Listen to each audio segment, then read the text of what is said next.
Hello, and greetings from sunny St. Louis and WEX Health. My name is Becky Kinder, and I'm part of the product team here at WEX Health. Usually this time of year, our team would be burning the midnight oil, getting ready for our favorite time of year, Spark. Unfortunately, we're going to miss a lot of things about that event, but most of all, we're going to miss seeing so many of you and making new connections.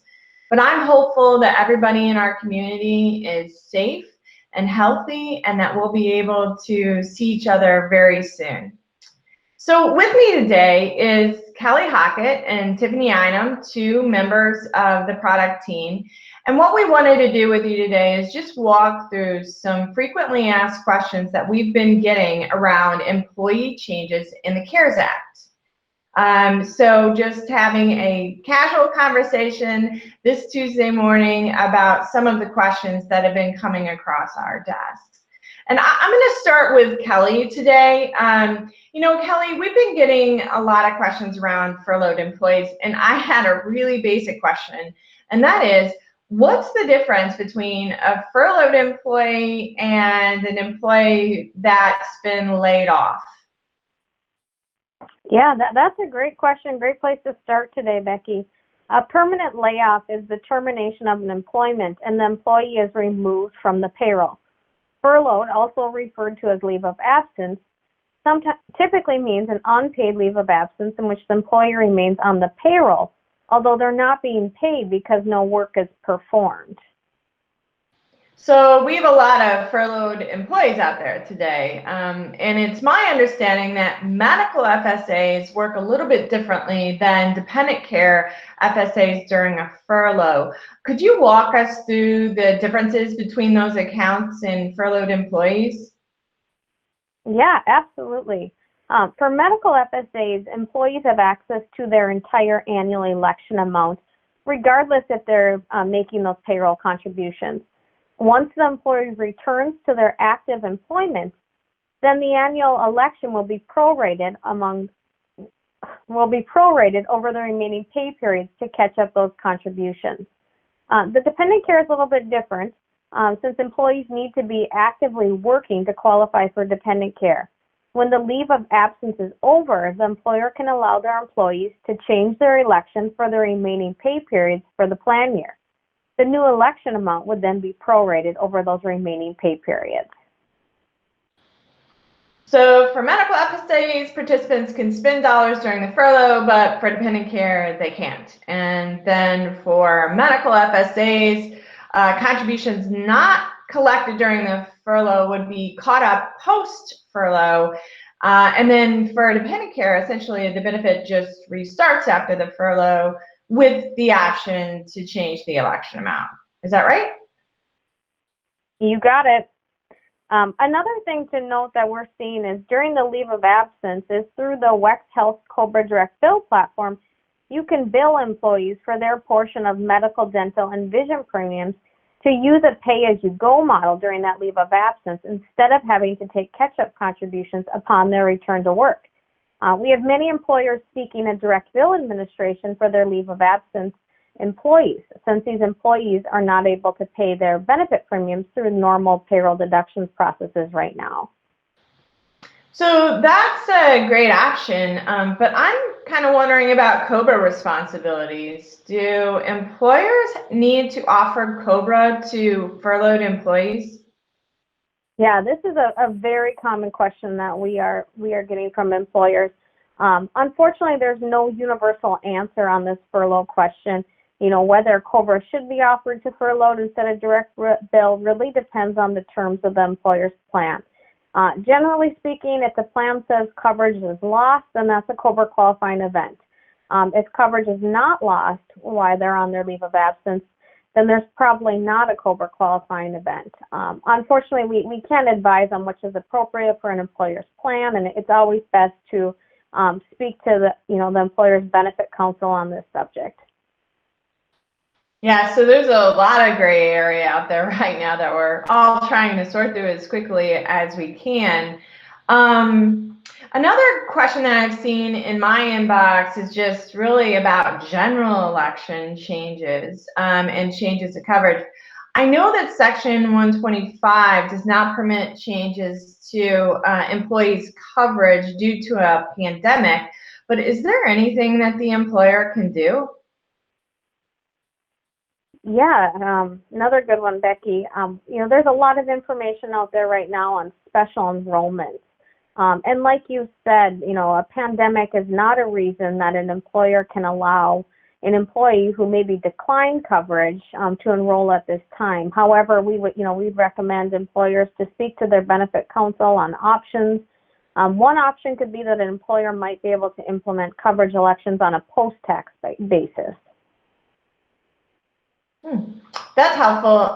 What about dependent care? A lot of dependent care centers are closed right now. Can employees make changes to their dependent care elections? Yes. So a change in cost in child care is a qualifying event for a dependent care plan. So employees can decrease their annual election to reflect those changes. Thanks, Kelly. That's super helpful. I've been wondering, what kind of questions are you getting from employers right now? Yeah, we're getting a lot of questions from employers just really concerned about how their employees are going to afford any unexpected medical expenses. This may or may not be related to COVID-19. As you know, we're still early in the year, so employees may not have enough in their account to cover their full deductible amount, which really brought to mind our HSA Advanced Functionality. Tiffany, can you give us an overview of the HSA Advanced Functionality? Sure, Kelly, I can. The HSA Advance feature is something we launched a few years back. This feature allows consumers to get an advance on their HSA contributions prior to their actual payroll deductions. The free solution is quick and easy to implement with either an employer self-service model or can be managed through the administrator portal. This is definitely a solution that can help employees who have not been able to build up their balance yet to pay for their medical expenses. That's super helpful, Tiffany. Can an employer add HSA Advanced in the middle of a plan year? Yeah, Becky, the HSA Advance can be added mid-year. However, the one thing that's important to note is that when you set up the available advance amount for employees, that the amount needs to be less or equal to the remaining payroll deductions for the year. Tiffany, do you have an example of an employer who successfully implemented HSA Advance, and what did that look like for them? Sure. So last month in March, I helped one of our partners set up HSA Advance for one of their employers. They did set the available advance to be 50% of the payroll election. And once that was set up, consumers had immediate access to the available advance amount. So that would work with their debit card, consumer portal, or mobile app when they're trying to take funds out of their HSA. Nice. That's certainly a great option for employers and employees right now. I just thought of another topic that's popped up related to spending and expenses, and that's OTC, or over-the-counter changes that have occurred. Becky, do you have an overview of the changes for OTC?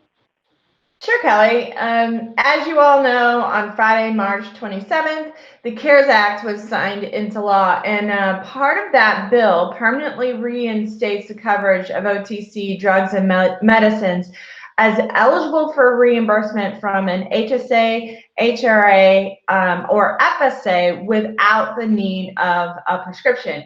It also includes coverage for eligibility for menstrual care products. And these changes were retroactive back to January 1st, 2020. So what's this mean for reimbursements and debit card transactions? So for reimbursements, our standard list already includes OTC as an expense, and consumers can upload their claims via the consumer portal or mobile app for dates of service back to January 1, 2020 and moving forward.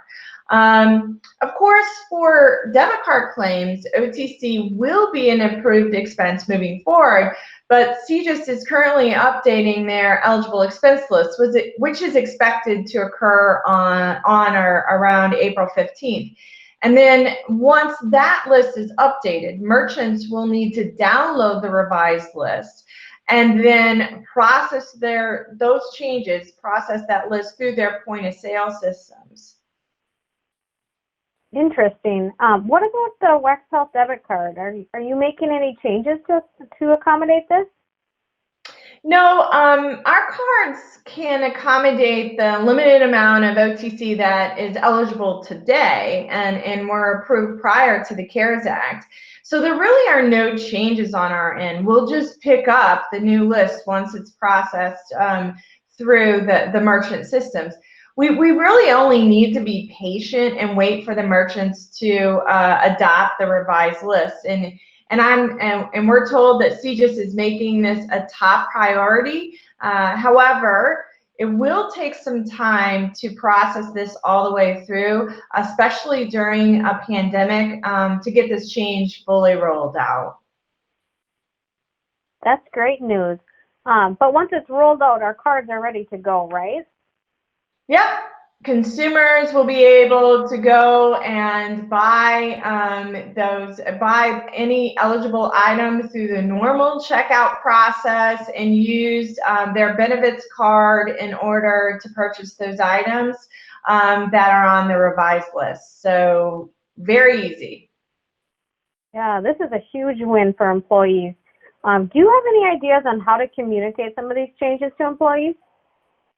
Well, the first thing that comes to my mind is our personalization options in the consumer portal.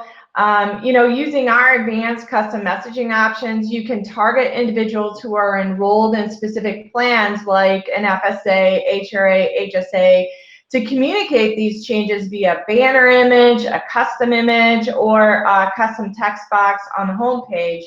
That OTC is an approved expense.